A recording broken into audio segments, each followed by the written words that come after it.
The Spa circuit is 7 kilometres of absolute aerodynamic bipolarity. To conquer this place, a car must be a low-drag bullet on the Kemmel Straight, yet possess enough downforce to survive the fast, sweeping corners of Sector 2. And as the teams arrive in Belgium, Scuderia Ferrari is preparing a technical masterclass.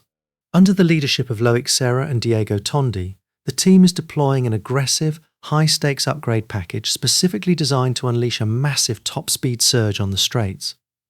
According to data from their wind tunnel, Ferrari's engineers have unlocked an extraordinary 11 km/h boost in terminal velocity. Ferrari has figured out how to extract up to 15 extra horsepower from their engine just for this race. This is the Belgian Gambit. Welcome to Front Lockout. Chapter 1. The 11 km/h Macarena wing. The first step of the heist is the evolution of their active rear wing, the Macarena Evo or Macarena 3.0. If you would remember, Red Bull has a similar styled wing which has been a disaster as Verstappen started losing rear grip and resulted in 2 crashes. The FIA started paying very close attention to every Macarena-style wing on the grid, including Ferrari's original. Under the technical regulations, stewards can pull a car from competition if a mechanism is judged structurally unsafe. And there was real chatter in the paddock that the FIA might just outlaw the entire inverting wing concept, which would have meant Ferrari getting punished for a problem Red Bull created. So, Ferrari didn't wait around. They didn't lobby, they didn't argue, they just built a new wing. A fundamentally different, freshly homologated piece that the FIA has to evaluate completely on its own terms, disconnected from anyone else's failures. That new piece is what's arriving at Spa, the Macarena Evo. Internally, some are calling it Macarena 3.0. The redesign reprofiles the mounting pylons to cut down on high-frequency vibration. Hugely important on a track like Spa, where the car spends an eternity at full throttle. Ferrari's own simulations point to an 11 km/h top speed gain at the end of the Kemmel Straight. This 11 km/h delta fundamentally alters Lewis Hamilton's tactical playbook, allowing him to preserve his electrical battery boost all the way down the straight. Chapter 2. The additional development and upgrade opportunities exploitation. Ferrari have bombarded their cars with all manner of upgrades every race weekend, forcing Toto Wolff to wail in protest. It was reported that these upgrades finally paid off in raw power output. According to FIA single-seater director Nicolas Tombazis, if a manufacturer's engine is calculated to be at least 2% behind the class benchmark, they are granted a direct cost cap relief. This provides the struggling team with extra dyno testing hours, hardware upgrade tokens, and millions of dollars in financial allowances strictly outside the standard budget cap. According to Ferrari's power unit technical director, Enrico Gualtieri, they used this extra budget to launch their first power unit upgrade in Austria. They ran the internal combustion engine 15 degrees Celsius hotter using unique steel alloy cylinder heads and a bespoke biofuel blend from Shell. This chemical and thermal optimization successfully unlocked an immediate 7 to 8 horsepower of raw combustion performance.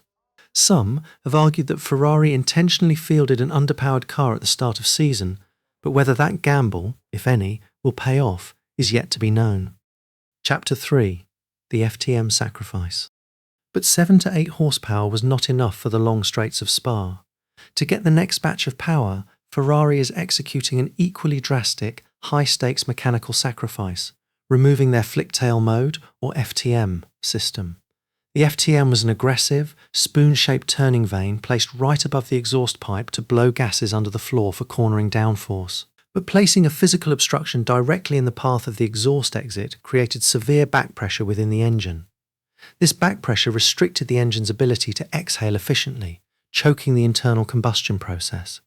According to trackside telemetry, pushing through this FTM-induced back pressure cost the Ferrari engine an estimated 7 horsepower deficit. While the FTM provides massive grip through fast corners, Spa demands raw horsepower. By deciding to remove the FTM system for Belgium, Ferrari's engineers have physically relieved the exhaust back pressure. The engine can breathe completely freely, instantly unlocking those 7 trapped horsepower at the top end of the rev range. When you combine this with their earlier additional development and upgrade opportunities, Ferrari is arriving in Belgium with an engine producing up to 15 more horsepower than it did at the start of the summer. This is a critical advantage, especially when compared to Mercedes' battery reliability crisis. According to Mercedes technical director James Allison, the team made their batteries too small to save weight. The extreme demands of the rules have caused the batteries to overheat and shut down, forcing George Russell and Kimi Antonelli into costly, dramatic retirements. Mercedes has been forced to turn down their engine power just to finish, handing Ferrari a massive strategic opening. Chapter 4. The Strategic Outlook. Ferrari's relentless pace of development has triggered a fierce political and psychological war in the paddock, spearheaded by Mercedes boss Toto Wolff. Wolff publicly questioned the legality of Ferrari's spending under the strict $215 million cost cap, stating, "In my opinion, they need to be running out of money soon, cost cap money, because we can't do that. It's just Ferrari, who seems to be limitless in that way." But team principal Fred Vasseur responded with immediate hostility, pointing out the hypocrisy of Mercedes, a team that dominated an entire decade through limitless spending before the cost cap era. Vasseur remarked, "When Red Bull is developing, or when Mercedes is developing, they are genius. When we are developing, we are cheating." I found it quite ironic from Toto. Ferrari's spending is not financial cheating. It is a highly efficient capital allocation, heavily subsidised by the FIA to the tune of $4.65 million. And the points gap at the top of the championship is rapidly closing. Entering Spa, Mercedes is now only ahead by 78 points in the constructors' standings, while Lewis Hamilton sits third in the Drivers' Championship, just 32 points behind Kimi Antonelli.